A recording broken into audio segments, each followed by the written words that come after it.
प्रज्वल पांडे जी है और हमारी भाभी जी। बहुत अच्छा लगा भैया। और जिस सॉन्ग्स का से है इनका भी आपका सपोर्ट करिए।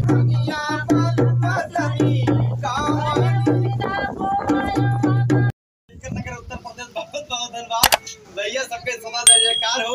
और देखिए चंद्रावती जी हैं, ये प्रज्वल पांडे जी है और हमारी भाभी जी। बहुत अच्छा लगा भैया। और जिस सॉन्ग्स का से है इनका भी आपका सपोर्ट करिए। सूरज और मंजू वर्मा है, रत्ना पांडे है और क्या नाम आपका भाभी? प्रीता तिवारी है और रीता यादव है और आप खुश रहो बहना है। और लखनऊ से भाभी जी आई हैं, अभी उनका कुछ का काम हो रहा है। चलिए चंद्रावती भाभी एक बड़ा सुंदर सा गीत लेकर आई। बहुत बहुत धन्यवाद आपका, स्वागत है भैया। हाँ भैया भैया आप इधर आ जाइए। अच्छा इधर अरे मुंडा गोमाया कहानियां बलमतुरी कहानी राखनिया कहानी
प्लीज